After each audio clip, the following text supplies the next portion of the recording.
പശ്യാമി, പുസ്തകം കയ്യിലെടുത്തോളൂ. പുത്തനൊരായുധമാണ് നിനക്കത്, പുസ്തകം കയ്യിലെടുത്തോളൂ. പുസ്തകവചനത്തോടൊപ്പം ഒപ്പം വായനവാരാശംസകൾ. നമസ്കാരം.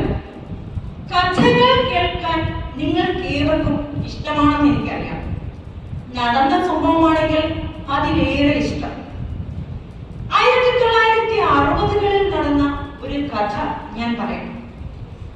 1960കളിൽ എറണാകുളത്തുള്ള ഒരു ചെറുപ്പക്കാരന് അതിയായ മോഹം ആകാശവാണിയിൽ ഒന്നും പാടണമെന്ന്. അങ്ങനെ അദ്ദേഹം പാടാനായി പോയി. അവിടുത്തെ ലൈറ്റും പ്രകാശവും ഒക്കെ കണ്ട് അദ്ദേഹത്തിന് വല്ലാത്ത ഭയപ്പാടുണ്ടായി. തിരിച്ച് അദ്ദേഹം പാടാനാവാതെ തിരിച്ചു വീട്ടിലെത്തി. വരുന്ന വഴിയിൽ വളരെ വിശപ്പും ക്ഷീണവും കൊണ്ട് പൈപ്പ് വെള്ളവും കുടിച്ച് വിശന്ന് പറഞ്ഞ അദ്ദേഹം അച്ഛന്റെ അടുത്ത് വന്ന് സങ്കടം പറഞ്ഞു. അച്ഛനോട് പറഞ്ഞു, എനിക്ക് പാടാനായില്ല അച്ഛ.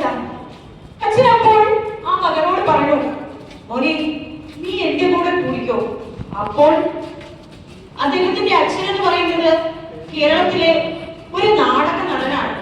അന്ന് ഇതുപോലുള്ള മൈക്കോ ആധുനിക സജ്ജീകരണങ്ങളോ ഒന്നും തന്നെ ഇല്ലാത്ത കാലം.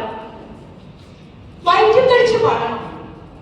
അങ്ങനെ അദ്ദേഹം സ്റ്റേജിൽ കയറി വയറ്റിത്തെളിച്ചു പാടി. എന്നാലും അദ്ദേഹത്തിന്റെ ഉള്ളിൽ ആ അതിയായ ആഗ്രഹം ഉണ്ടായിരുന്നു പാടണമെന്ന്. കാലങ്ങൾ കടന്നുപോയി. 1960 നവംബർ 1-ാം തീയതി ഇദ്ദേഹം എറണാകുളത്ത് നിന്ന് മദ്രാസിലേക്ക് പോയി. വളരെ ദരിദ്രമായ കുടുംബം. തന്റെ കൂട്ടുകാരിൽ നിന്ന് സ്വരൂപിച്ച 14 രൂപയുമായി കൽക്കരി തുപ്പുന്ന ട്രെയിനിൽ ഒരു ജനറൽ കമ്പാർട്ട്മെന്റിൽ അദ്ദേഹം മദ്രാസിലെത്തിച്ചേർന്നു. മദ്രാസിലെത്തി അദ്ദേഹം പാടാനായി അവസരം ലഭിച്ചു. പക്ഷേ അവിടെ അപ്പോഴും പനി വില്ലനായി. പാടാൻ കഴിഞ്ഞില്ല. അവിടെ വെച്ച് അദ്ദേഹം ഒരു ശ്ലോകം ചൊല്ലി പറഞ്ഞു വിട്ടു. തിരിച്ച് അദ്ദേഹം വീണ്ടും മദ്രാസിൽ തന്നെ ചുറ്റിക്കറങ്ങി.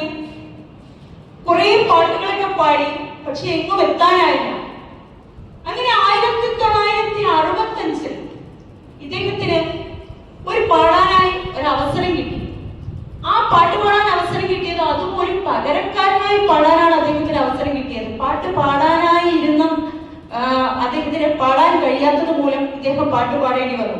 ആ പാട്ട് ഇതായിരുന്നു: അല്ലിയാമ്പൽ കടവിലെന്നരയ്ക്കു വെള്ളം, അന്ന് നമ്മളൊന്നായി തുഴഞ്ഞില്ലേ കൊതുമ്പൂവെള്ളം.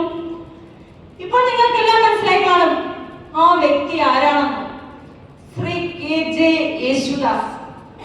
1960കൾ മുതൽ 1965 വരെ ഒരുപാട് പ്രവർത്തിച്ച് അങ്ങനെ വലിയ ഒരു പാട്ടുകാരനായി വന്ന ആളാണ് ശ്രീ KJ യേശുദാസ്.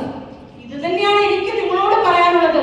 നിങ്ങളുടെ ഉള്ളിൽ അതിയായ ഒരു ആഗ്രഹമുണ്ടെങ്കിൽ, നിങ്ങളുടെ ഉള്ളിൽ ഒരു ലക്ഷ്യമുണ്ടെങ്കിൽ, ആ ആഗ്രഹം എന്ന് പറയുന്നത് തീയാണെന്നുണ്ടെങ്കിൽ നിങ്ങൾ പ്രവർത്തിച്ചുകൊണ്ടേയിരിക്കുക. പ്രവർത്തിച്ചുകൊണ്ടിരുന്നാൽ അവസാനം ഈ പ്രകൃതി തന്നെയും നിങ്ങളോടൊപ്പം നിങ്ങൾക്ക് കൂട്ടായിട്ടുണ്ടായിരിക്കും. നിങ്ങളുടെ ചിലവുകൾ അറിയാൻ നിങ്ങൾക്ക് ചുറ്റും ഒരുപാട് ആളുകൾ കാണും. അവരെ നിങ്ങൾ കഴിയുന്നതും നെഗ്ലക്ട് ചെയ്യുക. നിങ്ങൾ പറന്നുകൊണ്ടേയിരിക്കുക. നിങ്ങൾക്ക് ആ ലക്ഷ്യം നേടാനാവും. ഈ നിങ്ങൾക്കൊരാഗ്രഹമുണ്ടെങ്കിൽ അത് നേടാനാവും എന്ന് പറഞ്ഞത് പൗലോ കൊയ്ലോയുടെ ആൽക്കെമിസ്റ്റ് എന്ന് പറയുന്ന ഒരു പുസ്തകത്തിലാണ്. ഈ പൗലോ കൊയ്ലോയുടെ ആൽക്കെമിസ്റ്റ് എന്ന പുസ്തകത്തിൽ ഒരുപാട് തവണ പറയുന്ന ഒരു കാര്യമുണ്ട്: നിങ്ങൾക്കൊരാഗ്രഹമുണ്ടെങ്കിൽ, നിങ്ങൾക്കൊരു ലക്ഷ്യമുണ്ടെങ്കിൽ, നിങ്ങൾ ഉദ്ദേശിച്ച കാര്യം സാധിക്കാനാകുമെന്നും ഒരുപാട് പറഞ്ഞ ഒരു സ്ഥലങ്ങളുണ്ട്. ആ ആൽക്കെമിസ്റ്റിൽ ഒരു കഥ കൂടി പറയുന്നുണ്ട്. ഒരു പണ്ഡിതനായ ആ കഥ ഇങ്ങനെയാണ്: വളരെ പണക്കാരനായ ഒരു വ്യക്തി തന്റെ മകനെ ഈ ലോകത്തുള്ള എല്ലാ അറിവുകളും കിട്ടണമെന്ന ഉദ്ദേശത്തോടു കൂടി ഒരു പണ്ഡിതന്റെ അരികിലേക്ക് അയച്ചു. അങ്ങനെ ഈ പയ്യൻ പണ്ഡിതന്റെ അരികിൽ എത്തുകയാണ്. അങ്ങനെ പണ്ഡിതന്റെ കൊട്ടാരത്തിൽ വലിയ കൊട്ടാരം നിറച്ച് അലങ്കാര വസ്തുക്കളും ഉദ്യാനവും ഒക്കെയുള്ള മനോഹരമായ കൊട്ടാരം. ആ മനോഹരമായ കൊട്ടാരത്തിൽ ചെന്നപ്പോൾ ആ പണ്ഡിതൻ പറഞ്ഞു, നീ ഒരു കാര്യം ചെയ്യും, കയ്യിൽ ഒരു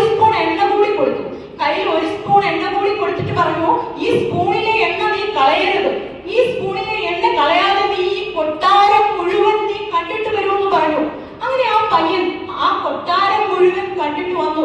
കണ്ടിട്ട് വന്നപ്പോൾ ആ പണ്ഡിതൻ ചോദിച്ചു, മോനെ, നീ ഈ കൊട്ടാരത്തിലെ മനോഹരമായ പരവതാനികൾ കണ്ടുവോ? അപ്പോൾ ആ കുട്ടി പറഞ്ഞു, എന്റെ ശ്രദ്ധ മുഴുവൻ ഈ ഒരു സ്പൂൺ എണ്ണയിലായിരുന്നു, അതുകൊണ്ട് എനിക്കത് ശ്രദ്ധിക്കാൻ പറ്റിയില്ല.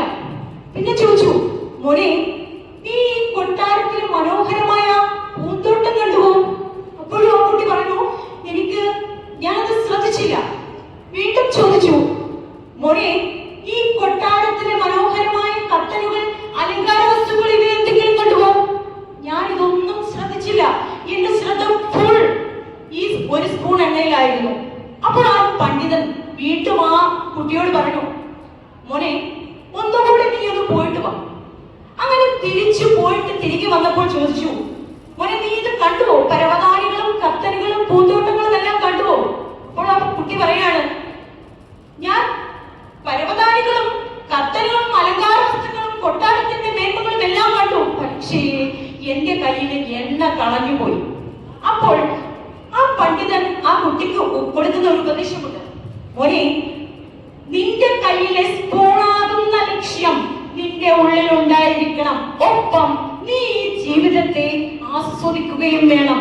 ഇത് തന്നെയാണ് എന്റെ മക്കളോടും എനിക്ക് പറയാനുള്ളത്. ഈ ലോകത്തെ നിങ്ങൾ നന്നായി ആസ്വദിക്കുക. നിങ്ങൾക്ക് കളിക്കാം, നിങ്ങൾക്ക് ചിരിക്കാം.